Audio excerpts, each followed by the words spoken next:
15 साल की नौकरी, लाखों टीचर्स और सुप्रीम कोर्ट ने कहा टीईटी नहीं तो नौकरी नहीं। ये किसी टीचर की कहानी नहीं है, यह है 1 सितंबर 2025 को सुप्रीम कोर्ट का फैसला। एक फैसला जिसने लाखों टीचरों की रातों की नींद उड़ा दी। ये कहानी है उत्तर प्रदेश राज्य और अंजुमन इशाते तामील ट्रस्ट की। लेकिन ये केवल एक ट्रस्ट का नहीं बल्कि पूरे देश के करीब 70 रिव्यू पिटीशन का मामला था। स्टेट गवर्नमेंट, टीचर एसोसिएशन और करीब हजारों इंडिविजुअल्स टीचर्स सब एक ही सवाल लेके सुप्रीम कोर्ट पहुंचे। क्या जो टीचर आरटीई एक्ट से पहले भर्ती हुए थे उन्हें भी टीईटी एग्जाम पास करना जरूरी है? अब आपको पूरी कहानी समझाने के लिए थोड़ा पीछे चलना होगा। Right of children to free education and compulsory education act 2009 यानी कि बच्चों को मुफ्त एजुकेशन एंड कंपल्सरी एजुकेशन का अधिकार। इसी एक्ट में एक सेक्शन 23 सबसेक्शन 1 है जो ये कहता है कि एक स्कूल टीचर के पास वही योग्यता होगी जो अथॉरिटी तय करेगी। और इसी एक्ट के तहत टीईटी टीचर एलिजिबिलिटी टेस्ट को कंपलसरी किया गया और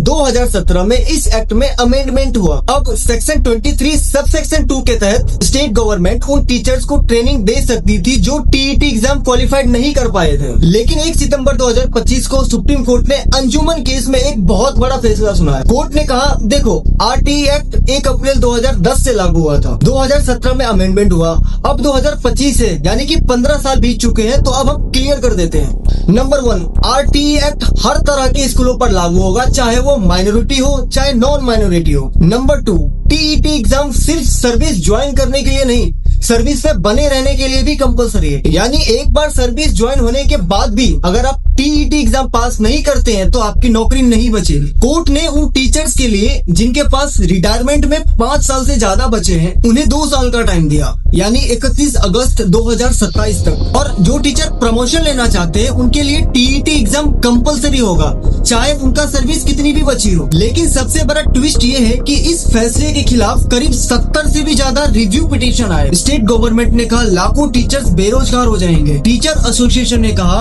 एकदम से 2 साल काफी नहीं है। दोस्तों अब आता है केस का सबसे बड़ा दिलचस्प मोड़। 29 मई 2026 को सुप्रीम कोर्ट ने सारी रिव्यू पिटीशन एक साथ सुन ली। टीचरों का तर्क था कि आरटीई एक्ट को रेट्रोएक्टिव यानी कि पीछे से लागू नहीं किया जा सकता। सुप्रीम कोर्ट ने कहा आज हम 2017 के अमेंडमेंट से लगभग 1 दशक और आरटीई एक्ट के लागू होने से करीब 1.5 दशक से भी ज्यादा दूर है। 15 साल का वक्त किसी टीचर के लिए टीईटी एग्जाम हासिल करने के लिए काफी था। कोर्ट ने कहा टीचरों की सर्विस बच्चों के एजुकेशनल फ्यूचर की कीमत पर नहीं आ सकती। यानी हो सकता है कुछ टीचर्स अपनी नौकरी खो दे लेकिन देश के बच्चों का भविष्य हम खतरे में नहीं डाल सकते। अब सबसे बड़ा ट्विस्ट ये है कि कोर्ट ने सिर्फ रिव्यू पिटीशन रिजेक्ट नहीं की, उसने टीचरों की एक बात मान ली। कोर्ट ने 29 मई 2026 को अपने फैसले में डेडलाइन बढ़ा दी, यानी कि अब 2 साल नहीं बल्कि 31 अगस्त 2028 तक का टाइम मिलेगा। यानी टीईटी कंपलसरी है, कोई छूट नहीं, लेकिन टीचरों को थोड़ा वक्त दे दिया गया। तो दोस्तों यह फैसला हर उस टीचर्स के लिए एक वेकअप कॉल है जो सोच रहे हैं मैं तो पुराना हूँ, मुझे क्या। सुप्रीम कोर्ट ने साफ कर दिया शिक्षा का अधिकार